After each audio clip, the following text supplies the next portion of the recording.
ओम शांति। बाप दादा मधुवन से। मीठे बच्चे, धीरज रखो। अब तुम्हारे दुख के दिन पूरे हुए, सुख के दिन आ रहे हैं। निश्चय बुद्धि बच्चों की अवस्था धैर्यवत रहती है। प्रश्न है, किसी भी हालत में मुरझाइश न आए, इसकी सहज विधि क्या है? उत्तर है, ब्रह्मा बाप का सैंपल सदा सामने रखो। इतने ढेर बच्चों का बाप, कोई सपूत बच्चे हैं तो कोई कपूत, कोई सर्विस करते, कोई डिसर्विस। फिर भी बाबा कभी मुरझाते नहीं, घबराते नहीं।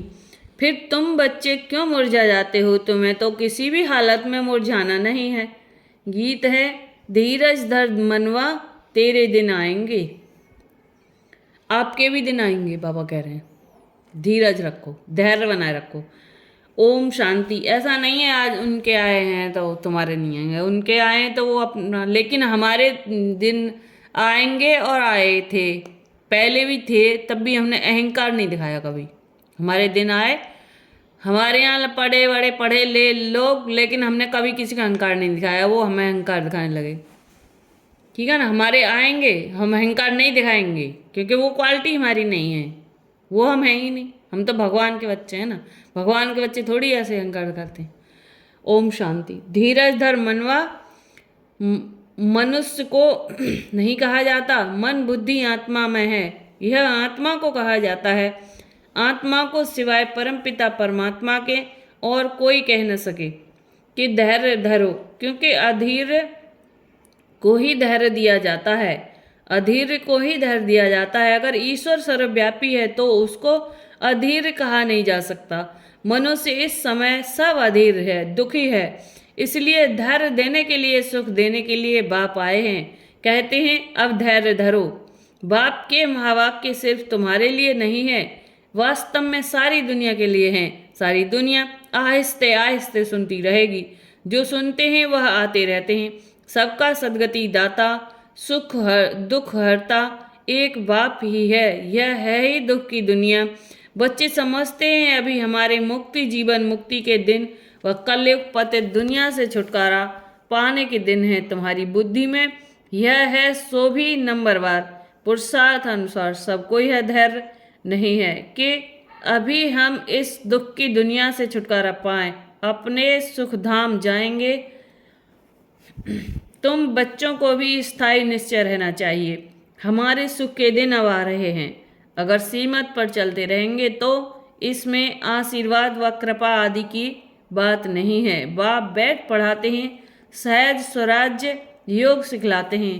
पढ़ाई को नॉलेज भी कहा जाता है। तुम बच्चों को श्रेष्ठ मत दे रहे हैं। पहले पहले तो अटल निश्चय चाहिए, फिर कभी वह नीचे ऊपर नहीं हो सकते। गाते हैं, परवाह थी पार ब्रह्मा में रहने वाले की, वह पा लिया तो बाकी क्या चाहिए। यह तो निश्चय है, उस बाप से स्वर्ग का वर्षा मिलना है तो धैर्य पहले ही स्थायी मिल जाता है। यह है अविनाशी धैर्य, सर्टेन है। हम श्रीमत पर श्रेष्ठ ते श्रेष्ठ श्रेष्ठाचारी राज्य भाग्य स्थापन कर रहे हैं, बिगर कोई लड़ाई झगड़े। तो फिर मुरझाने की क्या दरकार? भल घर में 10-12 बच्चे हों, बाबा को तो देखो, हजारों लाखों बच्चे हैं। कई बच्चे हंगामा भी मचाते हैं, कोई सपूत बच्चे हैं, कोई कपूत बच्चे हैं, कोई सर्विस करते हैं, कोई तो डिसर्विस भी करते हैं। फिर बाबा कभी घबराता है क्या? घबराता है क्या? तो बच्चों को भी घबराना नहीं चाहिए। गृहस्थ व्यवहार में भी रहना है। एक तरफ है हठ योग, कर्म संन्यास, तुम्हारा है बेहद का संन्यास, यह है राजयोग। तुम्हें गृहस्थ व्यवहार में रहते बाप से वर्षा पाना है, बहुत सहज है। अभी तो अपने सुख धाम के झाड़ दिखाई पड़ रहे हैं, परोक्ष अपरोक्ष बुद्धि से जानते हैं, साक्षात्कार हो न हो पुरुषार्थ करते हैं। भविष्य स्व राजधानी के लिए एम ऑब्जेक्ट सामने है ना। लक्ष्मी नारायण का चित्र देख रहे हो ना।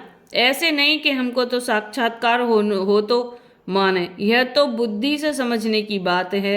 इन आँखों से चित्र देख रहे हो ना, इन आँखों से फिर भी यही देखेंगे। राजयोग है ना, बुद्धि भी कहती है बरोबर चित्र रखे हैं, फिर साक्षात्कार क्या कराएं? श्री कृष्ण सतयुग का मालिक है ना, शिव परम धाम में रहने वाला है। तुम लक्ष्मी नारायण बन सकते हो, यह है तुम्हारी एम ऑब्जेक्ट। तो आईने में देखो कि वह दैवी गुण हमारे में कहाँ तक आए हैं। बाप धैर्य तो बहुत अच्छा देते हैं।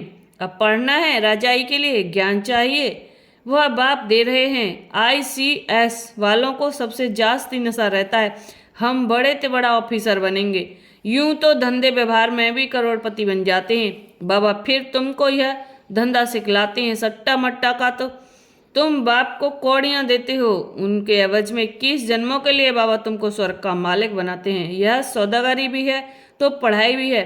सिर्फ सौदागरी से काम नहीं, वर्ल्ड की हिस्ट्री ज्योग्राफी का भी नॉलेज चाहिए ना। सुदर्शन चक्रधारी भी बनना है, जितना पढ़ेंगे उतना उच्च पद पाएंगे।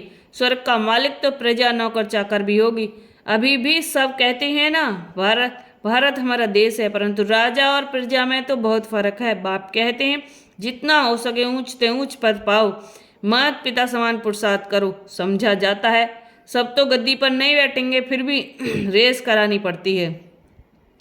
नंबरवार पुरुषार्थ अनुसार ही राजाई पाएंगे। जिनका जो पुरुषार्थ कल्प पहले वाला है वह साक्षी हो देखते हैं, फिर किसी का पुरुषार्थ ठंडा देखते हैं तो तीव्र बनाया जाता है। तुम्हारा तो पुरुषार्थ बहुत ठंडा दिखाई पड़ता है, तुम्हारा ममत्व लगा हुआ है, ट्रस्टी बनाया है, फिर ममत्व क्यों? तुम श्रीमत पर चलो। पूछते हैं बाबा मकान बनाऊं? हाँ क्यों नहीं, बनाओ, भल आराम से बैठो, बाकी थोड़े रोज यह तो छीछी दुनिया है, भल आराम करो, बच्चों आदि की शादी कराओ। बाप कोई पैसा नहीं लेते, वह तो दाता है। शिव बाबा ने इस समय बच्चों के रहने के लिए यह मकान बनाया है, अपने रहने के लिए तो यह शरीर निमित्त बनाया है।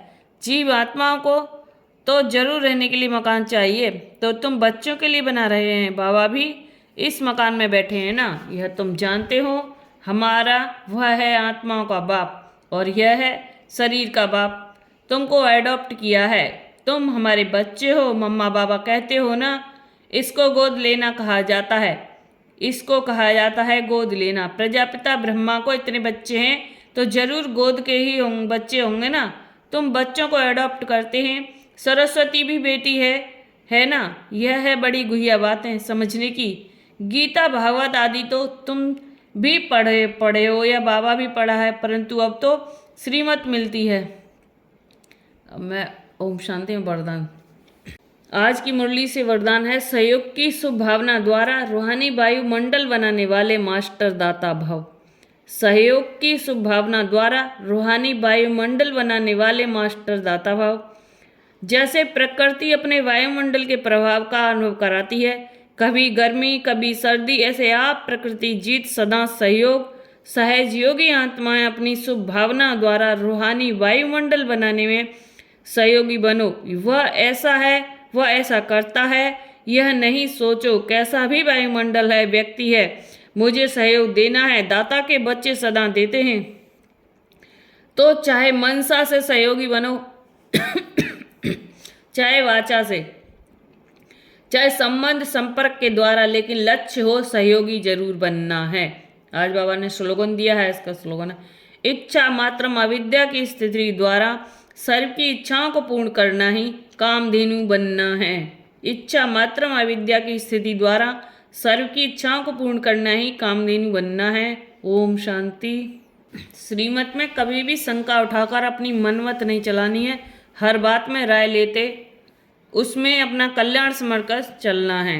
यहाँ तो एक ही कोर्स है, चलते चलो, तुम्हारे सिर पर जन्म जन्मांतर के पापों का बोझा बहुत है, उनको विनाश करने का उपाय एक ही है, बाप को याद करना, नहीं तो पदभ्रष्ट हो पड़ेंगे। माला बनी हुई है ना, 9 रत्नों का भी गायन है, यह कहाँ से आए सो मनुष्य नहीं जानते। 8 रत्न हैं जो रुद्र की माला बनते हैं, तो पुरुषार्थ अच्छा करना चाहिए। ओम शांति।